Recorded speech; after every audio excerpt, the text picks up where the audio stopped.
Hello, welcome. तो Gyanvani channel में आपका स्वागत है। तो परीक्षा नज़दीक है, एग्ज़ाम। तो मुख्य पॉइंट लाए हूँ ये हिंदी साहित्य से। तो देखिए, वेरी वेरी इंपॉर्टेंट है। PYQ भी आए हुए हैं। ये सभी प्रश्न के ही हैं आंसर।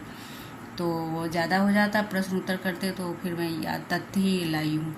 हिंदी की पहली व्यवहारिक समीक्षा समालोचना बालकृष्ण भट्ट का है। पहली समीक्षा सच्ची समालोचना क्या है? बालकृष्ण भट्ट का है। ये शुक्ल जी के बुक से है।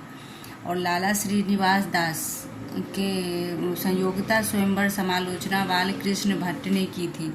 हिंदी की पहली सैद्धांतिक समीक्षा नाटक 1883 भारतेंदु जी का है। तो इस तरह से हैं। और देखिए, आलोचना का सूत्रपात किसने किया था? प्रेमघन। और पहले ये इन्होंने ही किया था, प्रेमघन। और वो प्रेमघन बद्री प्रेमघन है ना उनका पूरा नाम, और बालकृष्ण भट्ट। तो आलोचना का सूत्रपात ये दोनों मिलकर ही पहले किए हैं। और निबंधकार कौन से हैं? भारतेंदु जी हैं। भारतेंदु जी क्या है? निबंधकार हैं। और फिर ये बद्री नारायण चौधरी, ये सब इम्पोर्टेंट हैं, मुख्य पॉइंट ही है। तो आप एक एक नज़र डालते रहेंगे तो फिर एग्ज़ाम में जो जैसा भी आएगा तो प्रश्न लगा पाएंगे। बद्री नारायण चौधरी प्रेमघन नाम है उनका। ये पूरा नाम प्रेमघन है। इनका जन्म मिर्ज़ापुर में हुआ है। और फिर उपाध्याय पंडित बद्री नारायण चौधरी प्रेमघन की नाम है इनके पिताजी का। उपाध्याय बद्री नारायण चौधरी प्रेमघन है। उनकी शैली बहुत ही बड़ी विलक्षण है। और गद्य की रचना, तो ये इनका उपाध्याय सरनेम है। पंडित बद्री नारायण चौधरी प्रेमघन इनका पूरा नाम है। और इन रचना को, यह गद्य की रचना को एक कला के रूप में ग्रहण करने वाले कलम की कारीगरी है। कलम नहीं है, कलम की कारीगरी है। कलम की कारीगरी समझने वाले थे। 2 बार वाले लिखा गया है। कभी कभी ऐसे भी पेची मंजूमन बांधते थे। मतलब कभी कभी इन्होंने ऐसी कला की कारीगरी उनकी ऐसी थी कि ऐसी पेची मंजूमन बांधते थे कि पाठक एक एक कलम लिखे वाक्य को उलझ कर रह जाते थे। और इनका कैसा था? तो बद्री अनुप्रास, तो इस बीच से प्रश्न बना सकते हैं। अनुप्रास और अनूठे पद विन्यास था इनके लेखन में, बद्री प्रेमघन के। तो ये वेरी वेरी इंपॉर्टेंट है।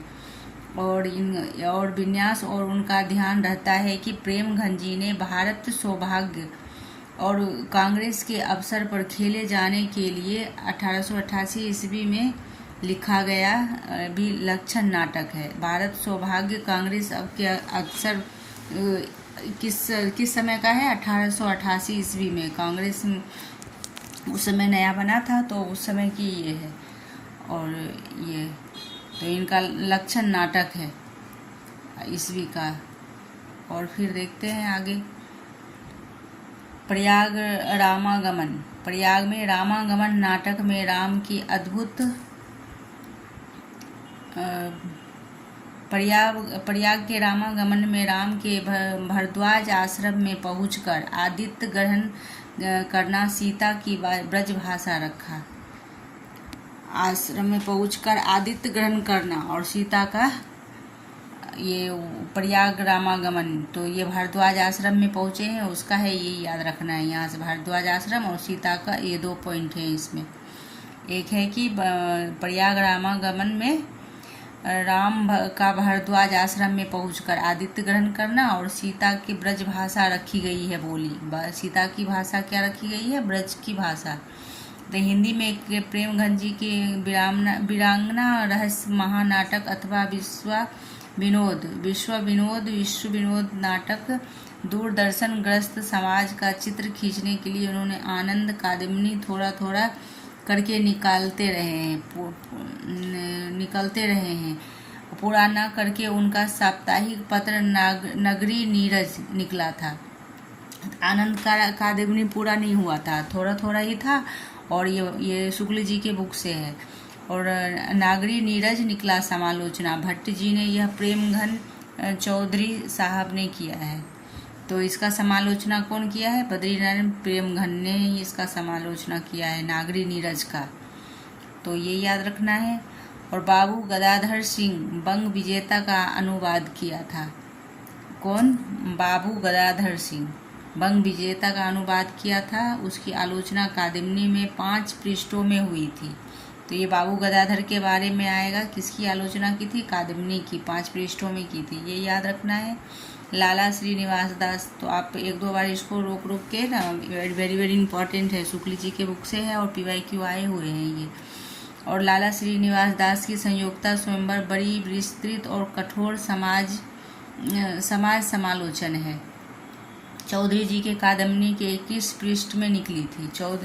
वो प्रेमघन चौधरी जी हैं, तो उनके 21 पृष्ठों की निकली थी। उधर 5 पृष्ठों का था बंग विजेता बाबू गदाधर का अनुवाद का लोचन था, और यहाँ 21 पृष्ठों का कादम्बनी निकली थी। और श्री लाला निवास दास है ना, तो इनके पिता मांगी लाल थे, मथुरा के प्रसिद्ध सेठ लक्ष्मी चंद्र के मुनिम मैनेजर थे, जो कि दिल्ली में रहा करते थे। कई नाटक लिखा करते थे। प्रहलाद चरित्र 11 देश का एक बड़ा नाटक है इनका, तो वेरी वेरी इंपॉर्टेंट है। किनका है ये? मांगीलाल माथुर के प्रसिद्ध सेठ लक्ष्मी चंद्र के मुनिम मैनेजर, जो दिल्ली में रहा करते थे, उन्होंने कई नाटक लिखे थे। तो कौन? लक्ष्मी चंद्र। मांगीलाल प्रसिद्ध थे, लक्ष्मी चंद्र मुनिम मैनेजर के इनके प्रहलाद चरित्र है, लक्ष्मी चंद्र मुनिम के। तो 11 देश का बड़ा नाटक है ये। 11 प्रहलाद चरित्र 11 देश का बड़ा नाटक है। भाषा की तत्व संवरण नाटक सन 1874 में हरिश्चंद्र मैगजीन में छपा है। तो ये मैगजीन का आता है, ये वेरी वेरी इंपॉर्टेंट है। ये देखिए, तो ये वेरी वेरी इंपॉर्टेंट है। यहाँ से हरिश्चंद्र मैगजीन में छपा है। कौन? तत्व संवरण नाटक। तो ये आते हैं एग्जाम में। लाला श्रीनिवास दास जी के रणधीर और प्रेम मोहिनी। लाला श्रीनिवास दास के रणधीर और प्रेम मोहिनी नाटक अंग्रेजी नाटकों के ढंग पर लिखा गया था। रणधीर प्रेम मोहिनी नाम ही रोमी एंड जूलियट की ध्यान में लिया जाता है। रोमियो और एंड जूलियट की ध्यान को करता है। कौन? रणधीर प्रेम मोहिनी का किससे तुलना किया गया है? रोमियो और जूलियट से, ध्यान में रखना है। और ये एग्जाम में आएगा, रोमियो और जूलियट से किसका रखा गया है, और मिलान में भी आ जाएगा। तो ये वेरी वेरी इंपॉर्टेंट है। और परीक्षा गुरु संयोगिता स्वयंवर नाटक है, और फिर परीक्षा गुरु शिक्षाप्रद नाटक है। तो ये संयोगिता स्वयंवर नाटक क्या है? वो क्या बोलते हैं, अनुवादक के क्या बोलते हैं, समालोचना में है उनके।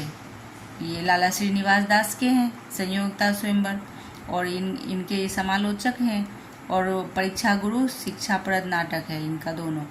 ये लाला श्रीनिवास दास के दोनों नाटक हैं, ये 1 और 2। ये एक परीक्षा गुरु उपन्यास है, और ये संयोगिता स्वयंवर नाटक है। तो ये याद रखना है लाला श्रीनिवास दास का। और ये प्रेमघन ने इनका ये किए थे, समालोचना किए थे। तो ये वेरी वेरी इंपॉर्टेंट है सभी। तो इसको बार बार आप 1-2 बार देख लेंगे तो कभी एग्जाम में आ जाएंगे। इससे तो आते ही हैं, तो वेरी वेरी इंपॉर्टेंट है। तो देख लीजिए, ये वेरी वेरी इंपॉर्टेंट है। तो शुक्ल जी के बुक से है तथ्य, और वो ये PYQ भी ढूंढेंगे तो सब मिल जाएगा, इसमें PYQ है। Thank you.